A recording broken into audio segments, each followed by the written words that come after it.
datang dengan pesawat khusus. Saat pulang, jurnalis asing ini diantar KKB hingga Papua Nugini.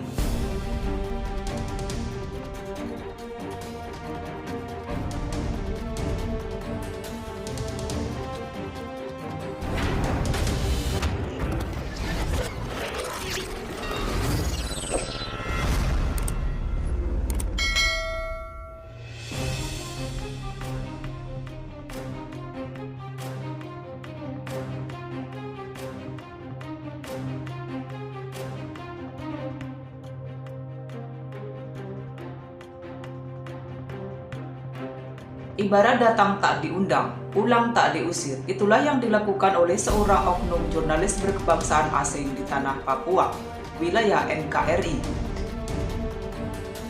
Ia datang saat Papua sedang dilanda konflik yang hingga kini tak berujung. Ia tiba kala anak-anak tanah di bumi cendrawasih itu larut dalam tindakan anarkis, sebagaimana yang terjadi selama ini.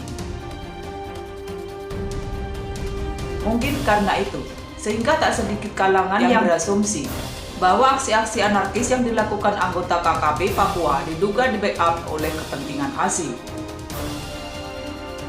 Fakta itu pun kian menguat manakala terbetik kabar bahwa sebuah pesawat kecil tiba-tiba mendarat mulus di hutan Papua. Tak diketahui pasti kapan peristiwa itu terjadi. Tak diketahui pula di wilayah mana pesawat kecil tersebut landing. Namun, dari video yang viral di media sosial, pesawat tak dikenal itu berwarna putih dengan sedikit kombinasi orange di bagian lambung pesawat. Terlihat pula pesawat ilegal tersebut mendarat mulus di wilayah pedalaman Papua. Lokasi pendaratan pesawat itu terbilang unik, karena luas lapangannya tak seberapa, sementara kondisinya pun seadanya. Lapangan darurat itu memang hanya dibuat apa adanya, karena cuma digunakan sekali untuk pesawat asing yang diduga datang membawa bantuan senjata. Lapangan yang baru saja dibuat itu pun tidak dirapikan, karena takut dicurigai aparat TNI Polri yang kerap melakukan patroli melalui udara. Makanya, setelah pesawat asing itu mendarat, armada tersebut langsung disembunyikan. Pesawat kecil itu ditarik ke arah lembah, kemudian ditutupi lagi dengan dedaunan. Keesokan harinya, pesawat tersebut langsung terbang kembali entah kemana tujuannya. Kala pesawat itu telah meninggalkan Papua, salah seorang awaknya tak ikut serta. Pria berkulit putih itu memilih tinggal di Papua. Namun terbetik kabar bahwa pria tersebut adalah seorang jurnalis. Jurnalis berkebangsaan asing itu berkemungkinan hendak menuliskan fakta yang terjadi di Papua.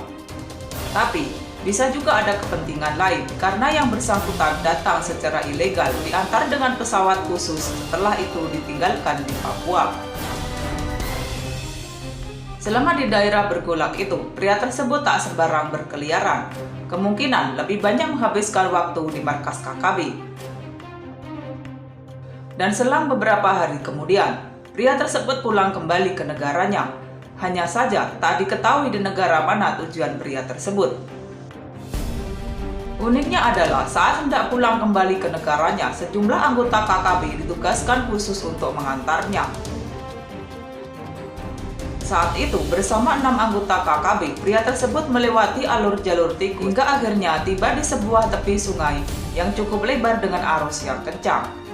Rupanya, jurnalis berkebangsaan asing tersebut diantar menuju Papua Nugini, sebuah negara yang letaknya bersebelahan dengan Papua.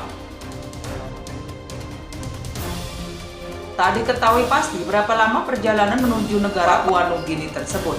Namun, menilik lika-liku jalan tikus yang dilalui, kemungkinan waktu yang dihabiskan sekitar 2 hari lamanya.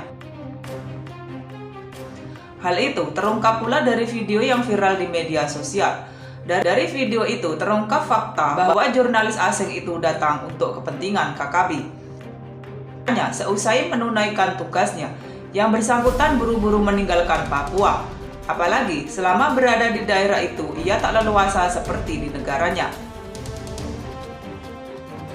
Dari video yang viral itu diketahui bahwa ketidaknyamanan jurnalis asing tersebut sudah dikhawatirkan sebelumnya oleh KKB Papua.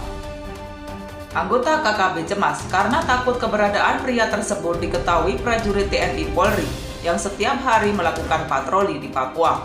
Oleh karena itu, meski selalu dikawal anggota KKB, tapi diharapkan agar yang bersangkutan segera pulang. Sebab KKB tak mau mengambil resiko jika terjadi sesuatu padanya. Selama menempuh perjalanan melewati hutan belukar, pria itu hanya membawa sebuah tas kecil. Tas itu sepertinya tak pernah jauh dari sisinya. Sementara anggota KKB senantiasa mengawalnya dengan senjata laras panjang. Sepanjang jalan, pria itu selalu berada di tengah-tengah anggota KKB.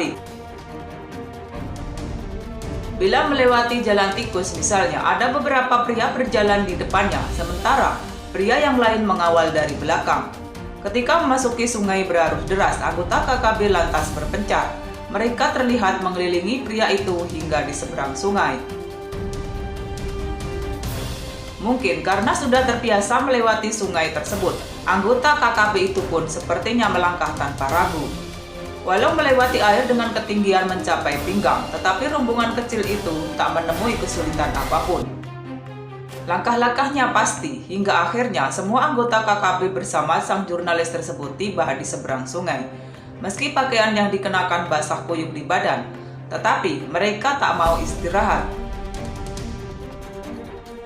Mereka tetap melanjutkan perjalanan hingga Papua Nugini.